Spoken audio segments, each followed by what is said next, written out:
All right, so we've made an underwater scene and we've made emojis, and now we are going to combine those skills together.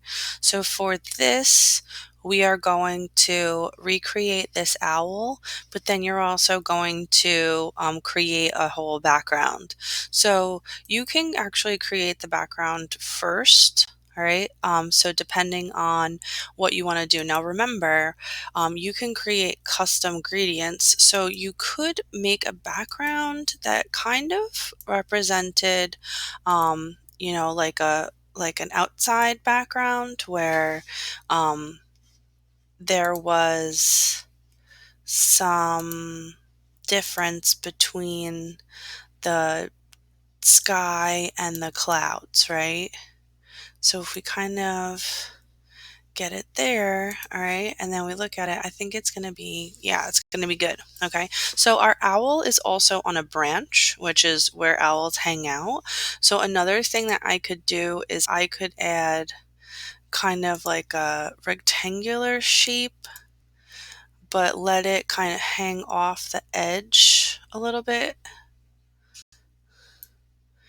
And then I'm going to turn that into this brown, right? And do transparent border. And then I can use, for the branch, because I don't think we've used this tool yet, the Polyline tool. So the Polyline tool is just like the curve tool where you click to create an anchor, but then you can, when you click and create subsequent anchors, they are have hard corners as opposed to being rounded like the curve tool creates, right? So let's follow the same line back, and then we're going to make it thicker when it comes back to the trunk. And I'm going to join it at the end because I want it to be able to fill it. Okay, so make sure, just like with the curve tool, bring your ends back together so that you can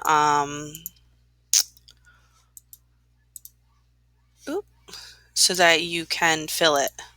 All right, so there's my branch. Okay, so now I'm going to start to create my owl. Now, if I decide that this is too high and I don't have enough space, I can move this down. Okay, and now I have more space to create my owl.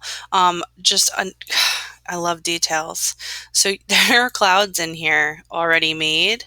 So you could do clouds. Now you could also do a nighttime scene. Okay. So you can decide what you want to do if you want to make it, because owls are nocturnal. So sometimes, so these are not exactly the same. I flip them.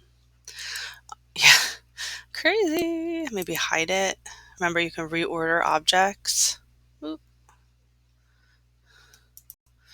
Okay. So there, I got a little scene. I didn't want to put anything here because then it might get in the way of me making my owl. All right, so I'm going to start with the body.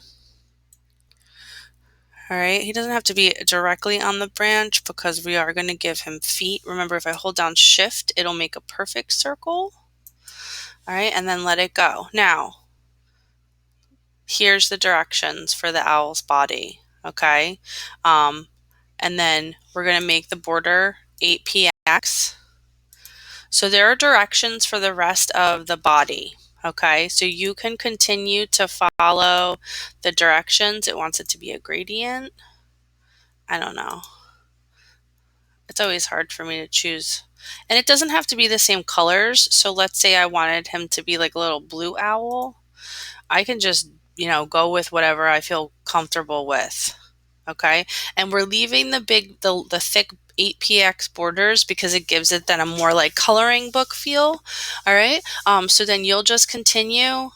So just a couple of tips. The reason why it looks like there are 4 circles to make the eyes is because the 2 circles that make the eyes, they have very thick borders. Okay, that's in the directions. Also, his little hair spike here, if you wanted to try and do that, his little eyebrow feathers, that was created using the curve tool. And just like with the sea adventure, if you complete a task, you can delete the box.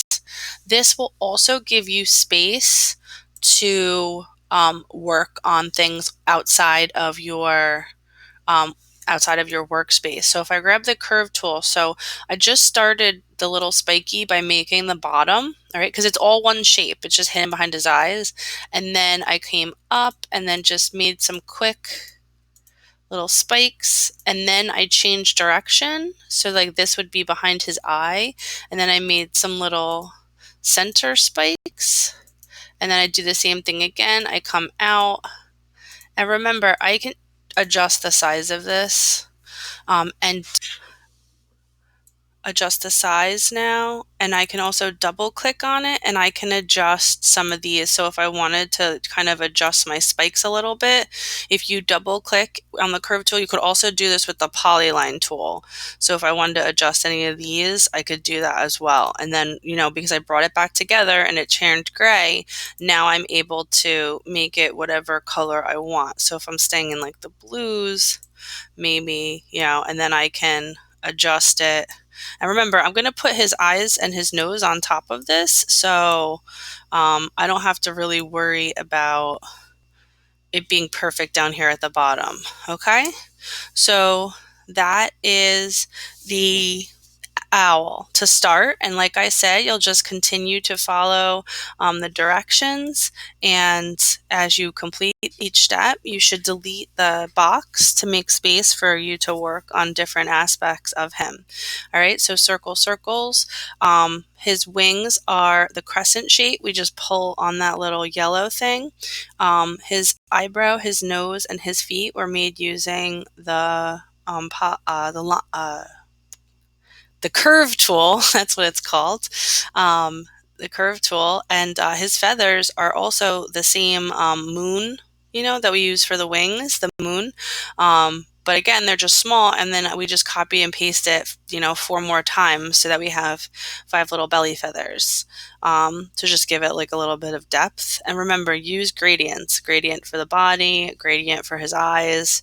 That also creates depth. Okay, and if you have any questions, you can leave them in the comments, and good luck.